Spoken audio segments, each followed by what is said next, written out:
మన ప్రభు అయిన యేసుక్రీస్తు వారి నామములో శుభములు కలుగునుగాక. నేటి వాక్య ధ్యానము దానియేలు గ్రంథము 1వ అధ్యాయము 8వ వచనం. రాజు భుజించు భోజనమును పానము చేయు ద్రాక్షారసమును పుచ్చుకొని తన్ను అపవిత్రపరుచుకొనకూడదని దానియేలు ఉద్దేశించి తాను అపవిత్రుడు కాకుండానట్లు వాటిని పుచ్చుకొనకుండా సెలమిమ్మని నపుంసకుల అధిపతిని వేడుకొనగా. ప్రియులారా, ఈ లేఖన భాగంలో బబులోను రాజు నెబుకద్నెజరు యోధా ప్రజలను తనకు బానిసలుగా ఉండటానికి తన దేశానికి కొనిపోయినప్పుడు తాను తీసుకొని వెళ్ళినటువంటి ఇశ్రాయేలు ప్రజల్లో యవనస్తులను నియమించుకొని వారికి తన దేశపు భాష, కల్దీయుల విద్యను, భాషను వారికి నేర్పటానికి ఇశ్రాయేలీల్లో నుంచి ఏ లోపము లేని సౌందర్యమును, సకల ప్రావీణ్యతయు, జ్ఞానము కలిగి తత్వజ్ఞానము తెలిసిన వారై రాజు నగరనందు నిలవదగిన బిడ్డలను ఏర్పాటు చేసుకొని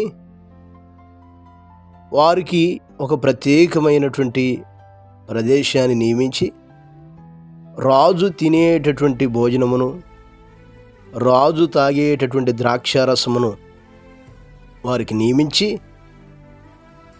తన దేశపు భాష, విద్య నేర్పాలని నెబుకద్నెజరు రాజు ఆజ్ఞాపించాడు. దానిలో భాగంగా రాజు నియమించినటువంటి భోజనమును, ఆ భోజనం తిని ద్రాక్షారసము తాగి తనను తాను అపవిత్రపరుచుకొనకూడదని భావించినవాడు దానియేలు. ఎంత అద్భుతమైన సన్నివేశం! తనది గాని ప్రాంతంలో బానిసగా వెళ్ళినటువంటి దానియేలు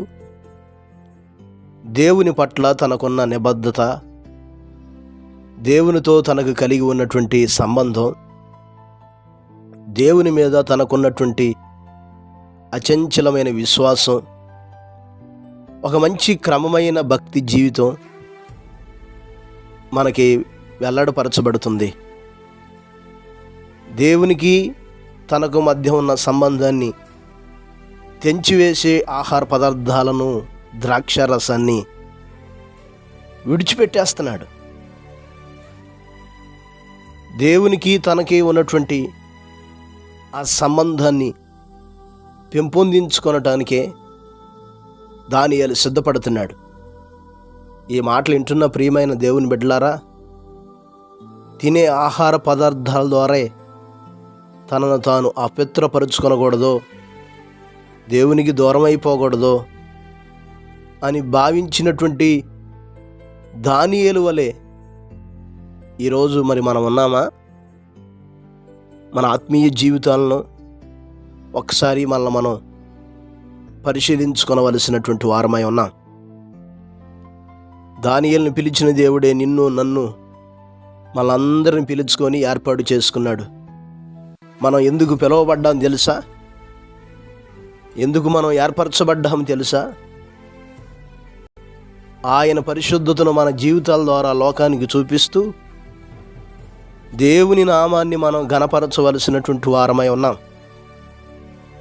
ఏ స్థలములో ఉన్నా, ఏ ప్రాంతంలో ఉన్నా, ఎటువంటి జనుల మధ్య ఉన్నా, మన దేవునికి మనకి ఉన్నటువంటి సంబంధాన్ని ఎప్పుడు మనం కోల్పోకూడదు. మన దేవునికి మనకి ఉన్న సంబంధాన్ని తెంచేసే దేనికి మన జీవితంలో మనం రాజీపడి జీవించకూడదు.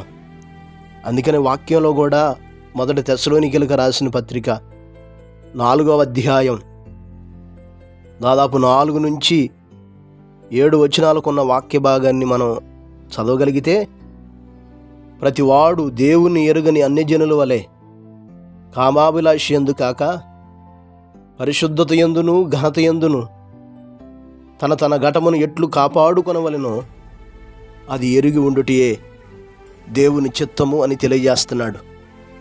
మనం ఎక్కడైనా ఉండొచ్చు, మన పరిశుద్ధతను మనం కాపాడుకోవాలి, మన విలువను మనం కాపాడుకోవాలి. దానియేలు చేస్తున్న పని ఇదే. ఈరోజు దేవుని పిల్లలుగా ఆలోచించుదాం. మనకి మన దేవునికి ఉన్నటువంటి సంబంధాన్ని తెంచివేసే ఏ పరిస్థితులైనా, ఏ వ్యక్తులైనా, ఏటికి మనం రాజీ పడకుండా దానియేలు తన పరిశుద్ధతను కాపాడుకొని దేవుని నామాన్ని గొప్ప చేసినట్లుగా ఈరోజు నీవు నేను కూడా, మనం కూడా అలాగ జీవించి మన జీవితాల ద్వారా, పరిశుద్ధత ద్వారా దేవుని గొప్పతనాన్ని లోకానికి చూపించుదాం. అట్టి కృపను దేవుడు మనకు దయచేయునుగాక. పరిశుద్ధుడైన మా దేవ, మీ గొప్ప నామాన్ని బట్టి మీకు స్తోత్రాలు, వందనాలయ్యా. ఈ ఉదయకాల సమయంలో మీరు మాతో మాట్లాడుతూ వచ్చారు తండ్రి. దానియేలు వలె మమ్మల్ని మేము కాపాడుకుంటూ, మీరు మాకిచ్చిన పరిశుద్ధతను కాపాడుకుంటూ, దాని ద్వారా మీ నామానికి మహిమ తేగలిగిన జీవితాలను మాకందరికీ దయచేయండి తండ్రి. స్తోత్రాలు. మా ప్రియులైన బిడ్డలందరి కొరకు ప్రార్థిస్తున్నాను తండ్రి. ఈ రోజంతా మీ సన్నిధిని తోడుగా ఉంచండి. మీ కృపలతో ఆవరింపచేసి మెండైనటువంటి మీ దీవెనలతో నింపమని యేసు నామమున అడిగి వేడుకొనుచున్నాము తండ్రి. ఆమెన్. ప్రభు కృప మీకు తోడై ఉండునుగాక.